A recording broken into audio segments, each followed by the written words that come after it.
नमस्कार, न्यूज 24 देख रहे हैं आप। मैं हूं आपके साथ डॉक्टर मीना शर्मा। 54 साल के राहुल गांधी 25 साल की अपनी राजनीतिक यात्रा के बाद आखिरकार अब किसी संवैधानिक पद को स्वीकार करने को तैयार हुए और देश की लोकसभा में नेता प्रतिपक्ष की कुर्सी पर बैठ गए। जब ये कहते हैं कुछ लोग कि वो संवैधानिक पद को स्वीकार करने को तैयार हुए, तो एक बड़ा वर्ग है जो इस बात को शायद स्वीकार नहीं करे या उनको ये बात सहज नहीं लगे। लेकिन 2004 से 2014 तक यूपीए 1 और यूपीए 2 में 2 बार जब कांग्रेस गठबंधन की सरकार थी, राहुल गांधी दोनों बार सांसद थे और उनकी उम्र के उन्हीं के समकक्ष उनके साथी कैबिनेट मंत्री बने थे। लेकिन राहुल गांधी ने अपने आप को इन सब कुर्सियों से, पदों से दूर रखा। परिवारवाद के आरोपों से राहुल गांधी अब भी बच नहीं सकते, क्योंकि वो इस देश में और शायद दुनिया में अकेले शख्स हैं जिनके माता और पिता दोनों, यानी राजीव गांधी और सोनिया गांधी, दोनों ही नेता प्रतिपक्ष का पद, कुर्सी संभाल चुके हैं। और अब माता पिता के बाद राहुल गांधी को ये मौका मिला है, ये अवसर मिला है कि वो इस देश में लोकसभा में प्रधानमंत्री नरेंद्र मोदी के सामने एलओपी के रूप में नजर आएंगे। सुषमा स्वराज, अटल बिहारी वाजपेयी, लाल कृष्ण आडवाणी, ये कुछ ऐसे नाम हैं जो इस देश की संसद में, लोकसभा में नेता प्रतिपक्ष रहे हैं। अब राहुल गांधी भी उसी कतार में शामिल हो गए हैं। पद संभालने के साथ ही राहुल गांधी की टी शर्ट ने अब कुर्ते की जगह ले ली। राहुल गांधी देश के प्रधानमंत्री नरेंद्र मोदी के साथ खड़े नजर आए, हाथ मिलाते नजर आए और लोकसभा अध्यक्ष ओम बिरला को उनकी कुर्सी तक पहुंचाते हुए भी नजर आए। तो राहुल गांधी जो देश के प्रधानमंत्री की आज बीजेपी की सरकार को चुनौती देने के लिए विपक्ष के नेता के रूप में क्या अपनी जिम्मेदारी को उस बखूबी से निभा पाएंगे जो इससे पहले के नेताओं ने, बड़े दिग्गजों ने निभाई है। और अपने इससे पहले जितने एलओपीज हुए हैं, लोकसभा में लीडर ऑफ अपोजिशन हुए हैं, ज्यादातर बहुत अच्छे वक्ता थे। राहुल गांधी उतने अच्छे वक्ता आज तक नहीं बन पाए हैं। इस तरह के आरोप उन पर लगते हैं और कई बार फंबल, उनके जो स्लिप टंग होते हैं, उसकी वजह से कई बार उनको आलोचनाओं का सामना करना पड़ता है। इसलिए सवाल ये है कि क्या अब राहुल गांधी को जो जिम्मेदारी इस देश की जनता ने दी है, क्या उससे वो उन दिग्गजों की तुलना में या उससे बेहतर लोकसभा में नेता प्रतिपक्ष बनकर दिखा पाएंगे? राहुल गांधी के पक्ष में बहुत कुछ है। तुलनात्मक रूप से जिन नेताओं का हमने जिक्र किया, उनकी तुलना में राहुल गांधी के पास उम्र है, युवा है, वो वेल इंग्लिश स्पीकिंग है। आज उन्होंने लोकसभा अध्यक्ष को बधाई दी और उसके बाद उन्होंने अपनी आवाज को रखा, तो शपथ भी अंग्रेजी में ली और अपनी बात को अंग्रेजी में रखा। इसका मतलब कि हिंदी के साथ साथ अंग्रेजी ऑडियंस को भी वो बखूबी एड्रेस कर सकते हैं। बात सिर्फ इतनी ही नहीं है।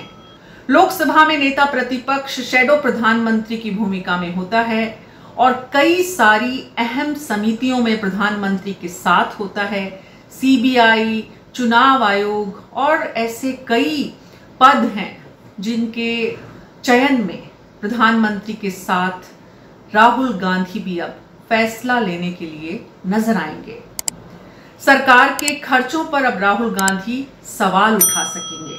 कैबिनेट मंत्री का उनके पास दर्जा होगा और भी बहुत कुछ। राहुल गांधी की इस जिम्मेदारी के साथ उनके काम बढ़ गए हैं।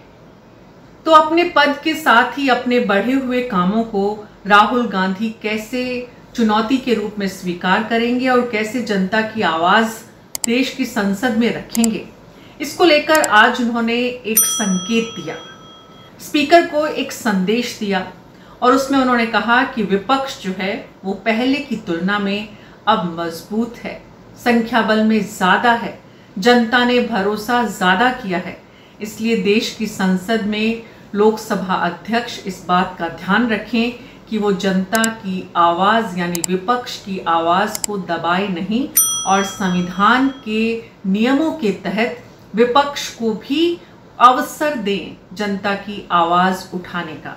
सीधा सीधा संकेत बहुत स्पष्ट शब्दों में, लेकिन बहुत ही संतुलित शब्दों में आज राहुल गांधी ने दिया और एक मैच्योर पॉलिटिशियन की तरह उनका जो ये लोकसभा अध्यक्ष को बधाई और बधाई के साथ जो संदेश है वो सामने आया। राहुल गांधी लगभग 2.5 दशक से इस देश में राजनीति में है और जब से वो राजनीति में आए हैं तब से इस देश में एक नए दौर का जन्म भी हुआ है, खास करके सोशल मीडिया का जो दौर है। और उसमें राहुल गांधी ने जितनी आलोचनाएं और जितने उनको लेकर मीम्स बने, जितने उन पर आक्रमण हुए, जितने हमले हुए, 2019 के लोकसभा चुनाव में जो हार मिली उसके बाद अध्यक्ष रहते हुए उन्होंने इस हार को स्वीकार करके लोकसभा पार्टी के अध्यक्ष पद से भी इस्तीफा दिया और उसके बाद पिछले 5 साल से लगातार पार्टी को मजबूत करने का जो प्रयास उन्होंने किया, उसी का नतीजा है कि आज कांग्रेस पार्टी तुलनात्मक रूप से मजबूत 99 लोकसभा की सीट के साथ देश की संसद में नेता प्रतिपक्ष के रूप में राहुल गांधी को देख रही है। पिछले 2.5 दशक में अगर हम बात करें तो 10 साल कांग्रेस पार्टी की सरकार यूपीए और यूपीए 1 और यूपीए 2 थी। 10 साल हम नरेंद्र मोदी की सरकार को देख रहे हैं और ये उनका तीसरा टेन्योर शुरू हो रहा है। और उससे पहले जो 5 साल थे वो अटल बिहारी वाजपेयी की सरकार थी और तब सोनिया गांधी नेता प्रतिपक्ष थी। राहुल गांधी एक ऐसे परिवेश में बड़े हुए जहां पिता, माँ, दादी, नाना सब राजनीति के रंग में रंगे हुए थे।